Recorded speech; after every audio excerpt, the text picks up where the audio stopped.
This one is a mechanical slider tier list. 3 very different designs, 3 very different energies. Let's dive in and rank them. It started with the MECH Egg, a smooth piece with a chrome finish, a soft glint and a subtle reflection that really does grab attention. Using it, I felt calm and grounded. But over time, something shifted. The slide lost its bite, the track wore down, and even the chrome dulled. I tried tightening the screws, hoping that it would bring the crisp feeling back, but the wear was there to stay. I still love how it looks. This is more of a design object than a toy. It's elegant and grounded, but fleeting. In this case, it's the kind of piece you show someone who still thinks fidgets are for kids, and suddenly they get it. Design and look, 5 out of 5. Beautifully made, sleek, mature. Range of motion, 2 out of 5. Simple up and down slide, limited. Longevity, 2 out of 5. In this case, mine wore down over time and the finish faded. Tactile feedback, 3 out of 5. Gentle, calming, but it loses its snap. Pocketability, 3 out of 5. A little bit bulky, noticeable in the pocket. That lands it in the C tier. Then came the curveball, or in this case, the deep-fried dough stick. It's quirky, unapologetic, and it feels like a satisfying crunch in the hand. Thinner, lighter, and way more playful. The design makes sense after you've used it.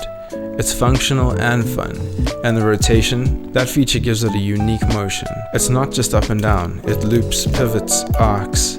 There's something rhythmic and almost skill-based about it that I really do enjoy. Still charming, but the crunch faded a little bit faster than I would have liked. Still, there's something I love about it. The absurdity, the humor, and that playful energy. It's the fidget equivalent of comfort food.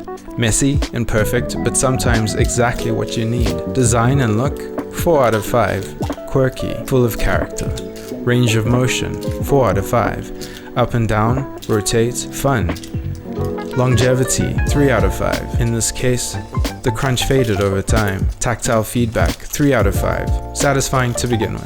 Pocketability, 5 out of 5. Slim and easy to carry. That puts it in the B tier. Playful, imperfect, but lovable. And then came along the Blood Pagoda. This one's different. It's a 2-layered mechanical slider with a sound that rings like a tuning fork. The first time I heard it, I had a visceral reaction. That ping shot right through my spine. It wasn't just tactile, it was somatic. It's black and red, weighty and grounded. It didn't just regulate me, it carried me through one of the hardest chapters that I've been through recently. Hospitals, anxiety, chaos, and through it all, the small piece of metal sat in my palm, keeping time with my breath. It's craft, it's company, and in my case, it's a survival tool. It's loud, not one for quiet meetings, but it's real. The sound, the resonance, the resistance, they remind you that you're still here, and that's something worth carrying. Design and look, 5 out of 5. It's striking, elegant, dark, and beautiful. Range of motion, 4 out of 5. Push, pivot, rotate. It's dynamic and engaging. Longevity, 5 out of 5. Solid metal, enduring mechanisms. Tactile feedback, 5 out of 5. It's resonant, grounding, and deeply satisfying. Pocketability, 4 out of 5. Weighty and comfortable to carry. That makes it borderline S tier for me, but this one gets a solid A+. It's raw, resonant, grounding, and easily my #1 mechanical fidget to date. 3 sliders, 3 moods. The MECH Egg is calm and elegant. The dough stick is pure play, and the Blood Pagoda is raw, resonant, and grounding. Different tools for different parts of the spectrum. And that's what I love about this space.